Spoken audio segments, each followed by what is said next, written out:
ಸಮತಾ ಸ್ವಾಭಿಮಾನಿ ದಳದ ಹೋರಾಟಕ್ಕೆ ಸಮತಾ ಸ್ವಾಭಿಮಾನಿ ದಳದ ಹೋರಾಟಕ್ಕೆ ಸಮತಾ ಸ್ವಾಭಿಮಾನಿ ದಳದ ಹೋರಾಟಕ್ಕೆ ಕಾನೂನಂತೆ ಕಾನೂನು ಕಾನೂನಂತೆ ಕಾನೂನು ಸರ್ಕಾರಂತೆ ಸರ್ಕಾರ ಸರ್ಕಾರಂತೆ ಸರ್ಕಾರ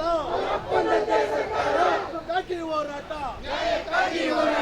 ಎತ್ತಕ್ಕಾಗಿ ಹೋರಾಟ ಬರಲಿ. ಸರ್, ಸಮತಾ ಸ್ವಾಭಿಮಾನಿ ದಳದ ನೇತೃತ್ವದಲ್ಲಿ ಅಲ್ಪಸಂಖ್ಯಾತ ನಿರ್ದೇಶನಾಲಯ ಏನಿದೆ ಇವತ್ತು ಕರ್ನಾಟಕ ಸರ್ಕಾರದ ಅಡಿಯಲ್ಲಿ ಕಾರ್ಯನಿರ್ವಹಿಸಿರುವಂಥ ಅಲ್ಪಸಂಖ್ಯಾತ ನಿರ್ದೇಶನಾಲಯದಲ್ಲಿ SC ST ನೌಕರರಿಗೆ ನೀಡ್ತಾ ಇರುವಂಥ ಕಿರುಕುಳ ಮತ್ತು ಅನವಶ್ಯಕವಾಗಿ ಅವ್ರನ್ನ ಅಮಾನತು ಮಾಡೋದಾಗಿರಲಿ, ಅವ್ರ ಮೇಲೆ ಡಿಪಾರ್ಟ್ಮೆಂಟ್ ಎನ್ಕ್ವೈರಿ ಮಾಡೋದಾಗಿರಲಿ, ಕಳೆದ 3 ವರ್ಷಗಳಲ್ಲಿ ಕಾರ್ಯನಿರ್ವಹಿಸಿದಂಥ ನಿರ್ದೇಶಕರು ಮತ್ತು ಜಂಟಿ ನಿರ್ದೇಶಕರು ಈ ಕೆಲಸನ ಮಾಡಿರ್ತಾರೆ.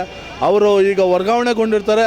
ಈಗ ಬಂದಿರುವಂಥ ನಿರ್ದೇಶಕರಿಗೆ ನಮ್ಮ ಒತ್ತಾಯ ಏನಪ್ಪ ಅಂತ ಹೇಳಿದ್ರೆ, ನಿವೃತ್ತಿ ನ್ಯಾಯಮೂರ್ತಿಗಳನ್ನ ನೇಮಕ ಮಾಡಿ ಒಂದು ಜುಡಿಷರಿ ಎನ್ಕ್ವೈರಿ ಮಾಡಿಸಿ ತಪ್ಪಿತಸ್ಥರ ವಿರುದ್ಧ ಕ್ರಮ ಕೈಗೊಳ್ಳಬೇಕು ಅಂತೇಳಿ ಒತ್ತಾಯಿಸಿ ಇವತ್ತು ಸ್ವತಂತ್ರ ಉದ್ಯಾನವನದಲ್ಲಿ ಪ್ರತಿಭಟನೆ ಮಾಡ್ತಾಯಿದ್ದೀವಿ ಸರ್, ಉದ್ದೇಶಪೂರ್ವಕವಾಗಿ ಮಾಡ್ತಾ ಇದ್ದಾರೆ ಸರ್. ಅದಕ್ಕೆ ನಾವು ಒತ್ತಾಯಿಸ್ತಾ ಇದ್ದೀವಿ ಸರ್, ನಿವೃತ್ತಿ ನ್ಯಾಯಮೂರ್ತಿಗಳನ್ನ ನೇಮಕ ಮಾಡಬೇಕು, ತನಿಖೆ ಮಾಡಬೇಕು ಅಂತ. ಒಬ್ಬೊಬ್ಬ SC ST ನೌಕರ 19 ಪೇಜ್ 20 ಪೇಜ್ ಕಂಪ್ಲೇಂಟ್ಗಳು ಬರೆದಿದ್ದಾರೆ. ಆದ್ರೂ ಯಾವುದೇ ರೀತಿಯಾದಂಥ ಇಲಾಖೆ ಅವ್ರ ಮೇಲೆ ಕ್ರಮ ತಗೊಂಡಿಲ್ಲ. ಕಂಪ್ಲೇಂಟ್ ಬರೆದಿರೋ ತಪ್ಪಿಗೆ ಇವತ್ತು ಡಿಪಾರ್ಟ್ಮೆಂಟ್ ಎನ್ಕ್ವೈರಿ ಎದುರಿಸ್ತಾ ಇದ್ದಾರೆ, ಅಮಾನತುಗಳನ್ನ ಎದುರಿಸ್ತಾ ಇದ್ದಾರೆ. ಡೀಪಾಗಿ ಇನ್ನೂ ಹೋಗ್ತೀವಿ ಅಂತ ಹೇಳೋದಾದರೆ, ಉತ್ತರ ಕರ್ನಾಟಕ ಬಾಗಲಕೋಟೆ ಜಿಲ್ಲೆಯಲ್ಲಿ ಡಿಪ್ರೆಷನ್ ತಾಳಲಾರದೆ ಒಬ್ಬ ವ್ಯಕ್ತಿ ಆಕ್ಸಿಡೆಂಟಾಗಿ ಕೂಡ ಸತ್ತೋಗಿರ್ತಾರೆ ಪ್ರಿನ್ಸಿಪಾಲು ವಿದ್ಯಾರ್ಥಿ ನಿಲಯದಲ್ಲಿ.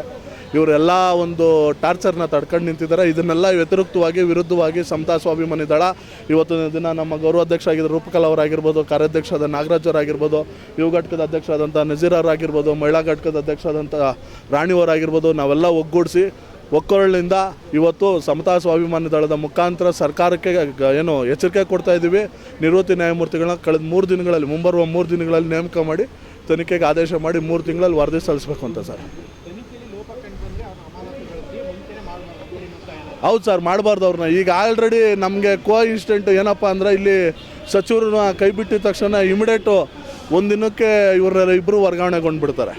ಈ ಹಿಂದೆನೂ ನಾವು ನೋಡಿದ್ದೀವಿ, ಕೇಂದ್ರ ಸಚಿವರಾದಂಥ HD ಕುಮಾರಸ್ವಾಮಿ ಅವರು ಇವ್ರ ವಿರುದ್ಧ ಅಲ್ಲಿ ಹಿಂದೆ ಕಾರ್ಯನಿರ್ವಹಿಸಿದಂಥ ನಿರ್ದೇಶಕರ ವಿರುದ್ಧ ದೂರನ್ನು ದಾಖಲು ಮಾಡಿರ್ತಾರೆ. 625 ಕೋಟಿ ಅಷ್ಟು ಹಗರಣ ಆಗಿದೆ ಅಂತೇಳ್ಬಿಟ್ಟು ಆಡಳಿತಾತ್ಮಕ ಅನುಮೋದನೆ ಇಲ್ಲದೆ ಬಳಸ್ಕೊಂಡಿದ್ದಾರೆ ಅಂತೇಳಿ.